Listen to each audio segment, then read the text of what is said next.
Hello guys, welcome to my channel. Episode की शुरुआत खुशी से होती है। वो जागती है और देखती है कि उसके मम्मी पापा एक साथ सो रहे हैं। वो उन्हें फिर आवाज़ लगाती है। वो उसे फिर बेहोशी से उठा हुआ देखकर परेशान होते हैं। वो उससे पूछते हैं कि ये किसने किया, और वो बोलती है कि वो एक औरत थी जिसने उसे फ्रिज में बंद किया। वो फिर उसे नीचे लाते हैं और सभी उसे देख के खुश होते हैं। खुशी ताई के कंगन को देखती है और उसे अपराधी के रूप में पहचानती है, जबकि ताई अचंभित रहती है। वो फटकार लगाते हैं, जबकि वो लगातार ये कहने की कोशिश करती है कि वो ऐसा नहीं कर सकती। वो एक भावनात्मक फिर बोलने लगती है कि उसे जेल भेज दो क्योंकि वो उस पर शक कर रहे हैं। फिर वो उसे चुप कर देता है और पूछता है कि खुशी उसे दोष क्यों देगी। वो कहती है कि वो तब पुलिस के साथ जाएगी। तभी पुलिस आते हैं और रिपोर्ट का खुलासा करते हैं। सभी चौंक जाते हैं और उसमें लिखा रहता है कि वो लता थी, जबकि वो खुद पूरी तरह से उलझी हुई रहती है। ताई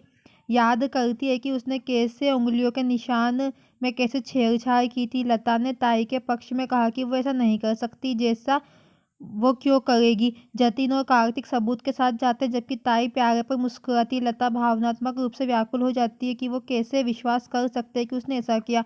वो खुशी से बात करने की कोशिश करती है, लेकिन वो सुरभि को खुशी को अभी ऊपर ले जाने के लिए कहता है क्योंकि वो डरी हुई है। फिर सुरभि उसे ऊपर लेकर चली जाती। ताई कहती है कि ये सही नहीं है।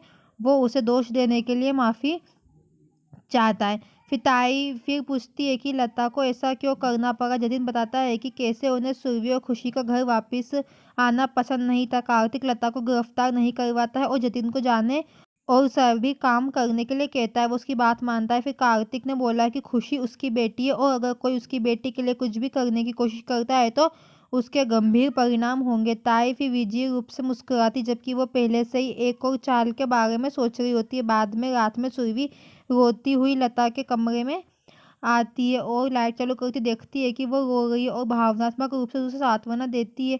फिर वो मानती है कि लता ऐसा नहीं कर सकती क्योंकि वो एक माँ की तरह है। लता भावुक हो जाती है। सुरभि कहती है कि वो पता लगा लेंगे कि किसने किया। वो लता से वादा करती है। फिर अपने कमरे में कार्तिक ने नोटिस किया कि खुशी नींद में इधर उधर हो रही है और इसका दोष वो सुरभि पर लगाता है क्योंकि उसने आकर उसे जगा दिया। फिर वो सुरभि आती है, उसे कहती है कि वो इन सारी समस्या को भूल जाना चाहिए और अभी खुशी के लिए सोचना चाहिए क्योंकि वो बहुत डरी हुई है। फिर सुरभि ने उसे सुलाया लोरी गा के, और जब उसने कहा कि उसने उसकी नींद उड़ा दी, कार्तिक उन दोनों को देखता है। फिर अपने बीते हुए समय को याद करते हुए भावुक और इमोशनल हो जाता है। उसके सो जाने के बाद सुरभि जाने लगती, लेकिन वो उसे रोकता है और पूछता है कि क्या वो जाना जरूरी है।